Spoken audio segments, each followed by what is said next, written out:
Hi guys, this is me, your grade 8 student. So ayan guys, for today's video, nagising nga ako ng 4:01. Actually, nag-alarm ako ng 4, pero nag-screen record ako 4:01 na guys. So ayan guys, dahil 4:01 na, tatayo na tayo dahil may pupuntahan pa tayo guys. So ayun guys, pumunta na nga ako niyan ng vanity area ko kasi dadali ako ng buhok, and then nagdadahan-dahan lang ako kasi may mga tulog pa guys. So yan nga guys, pagkatapos kong mag-ayos ng sarili ko, inayos ko naman yung bag na dadalhin ko. So ayan guys, dahan-dahan pa rin ako sa pag-aayos dahil itong vlog na nga pala to guys is pagkatapos to ng piyesta dito sa amin. Kaya nagdadahan-dahan ako kasi may mga tulog pa niyan. Baka magising, nakakahiya naman 'di ba? So yun guys, pagkatapos kong ayusin yung gamit, bumaba na ako kasi akala ko gising na sila mama. Pero ang dilim pa sa baba, so hindi pa guys. Pero yun, tinuloy ko pa rin bumaba kasi malay nyo may gising na. So ayun guys, bumaba na nga ako dyan and bit-bit ko na yung bag para ilagay dyan sa upuan para hindi ko na makalimutan. So ayun guys, wala pang gising kaya umakyat na muna ako ulit para hintayin na lang si mama na magising at puntahan ako sa kwarto, 'di ba? So yun, pumasok na nga ako ng kwarto. So ayan guys, mga 4:30, nakita ko yung ilaw dito sa taas, bukas na. So it means, gising na sila mama. And then, yun guys, kinising ko na si Ains kasi sasama daw siya. Pero mga day, ayaw pa rin niyang gumising. At isa pa, yung nag-iba pa siya ng pwesto. Hay, naku ba naman ang batang to. Pero pilit ko pa rin siyang ginigising. Sinadya ko talaga na mag-flashlight dahil para magising siya, 'di ba? Sinisipa ba naman niya si Ate Loy? Kaya pati si Ate Loy nagising na din. Pero siya, hindi pa talaga siya nagigising. So ayun guys, bumaba na nga pala ako dyan para mag-breakfast. And then, pagkatapos ko mag-breakfast guys, naligo na ako. So ayun guys, naglagay na nga pala ako ng glow up serum sa aking face. So yun guys, nakakatulong din yan guys, pumuti yung aking face. So kung nakikita nyo, nagdadadada ako dyan dahil nagchichismisan kami dyan ni Ate Loy, di ba? Sabi niya guys, pwede daw ako maging prankster kasi ang galing ko daw magtago ng camera. Dahil yung my day ko daw na nagpa-practice kami dito sa kwarto, tsaka niya nakita na nagvi-video ako nung naka-my day na sa akin. Pero nung nagvi-video daw ako, hindi niya nakita. Diba, ang galing ko daw magtago ng camera. So ayan guys, pagkatapos ko nga sa mukha ko, nagsuot na ako ng uniform. Wala kaming pasok dyan Ay, meron pala pero sila lang. Kasi kami, mamaya nyo malalaman kung saan kami pupuntain, kung anong mangyayari sa akin, di ba? Alam ko yung ibang nanonood dito guys, alam nyo na, pero quiet lang kayo, wag kayo maingay. Mamaya ko pa sasabihin. So ayan guys, sinuot ko na yung aking uniform. So ayun guys, sinuot ko na nga pala dyan yung aking palda.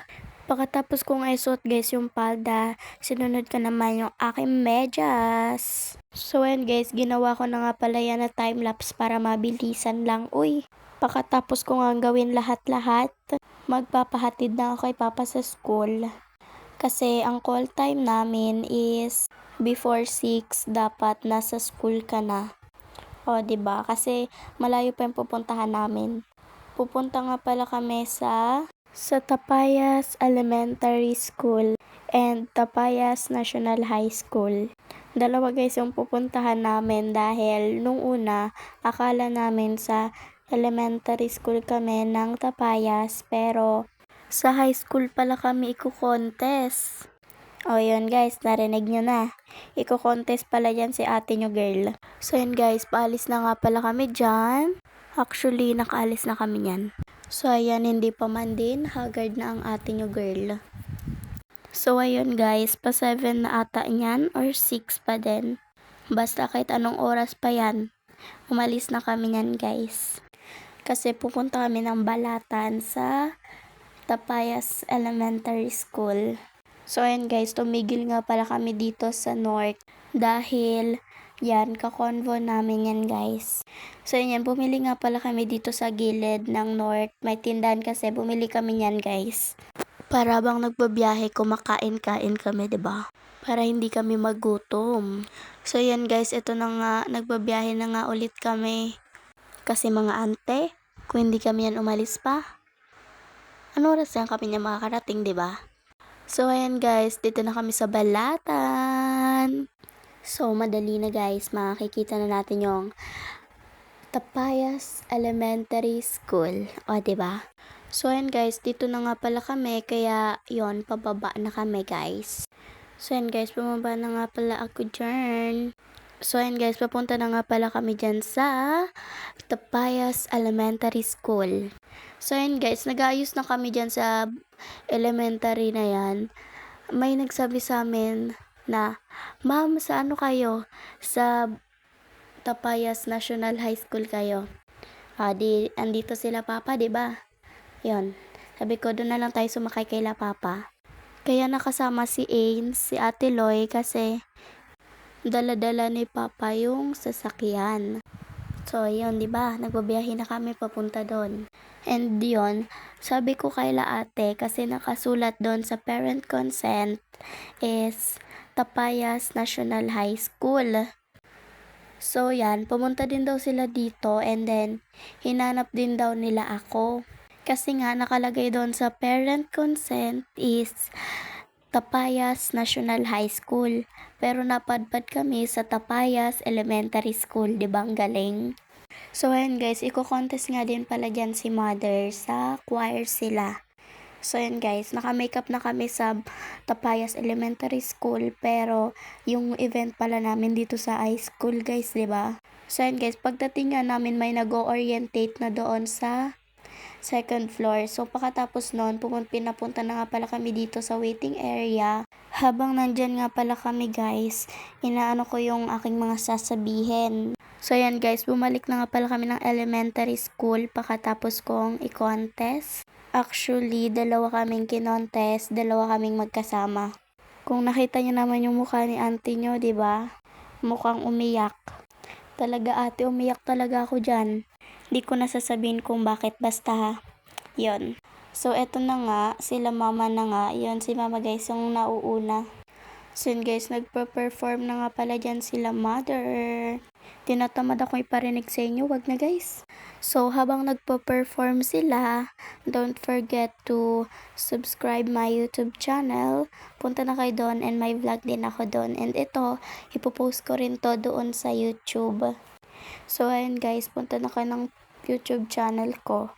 Subscribe nyo na ako doon guys. So, yun guys, bumili nga pala ako ng drinks.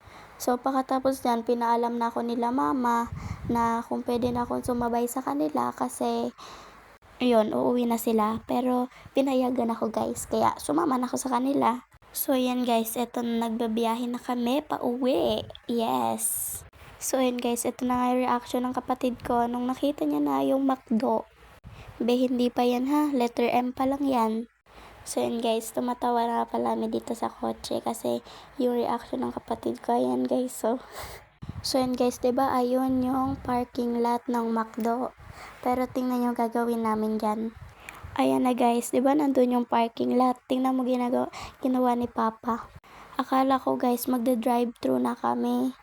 Pero guys, tingnan nyo naman ginawa ni Papa dyan sa drive-thru na yan. Uy. So, ayun guys, panoorin nyo na lang. Ang late ng... Tapos, nagtatawanan na nga pala kami yan guys sa kotse kasi si Papa ba naman umikot sa drive-thru. Doon pa talaga siya na umikot. Tawang-tawa kami kasi dyan guys kasi may nakasulat ng parking pero hindi siya doon nag-park. Umikot lang siya doon sa drive-thru. Tingin na tingin talaga sa amin yung babae doon sa may bintana guys.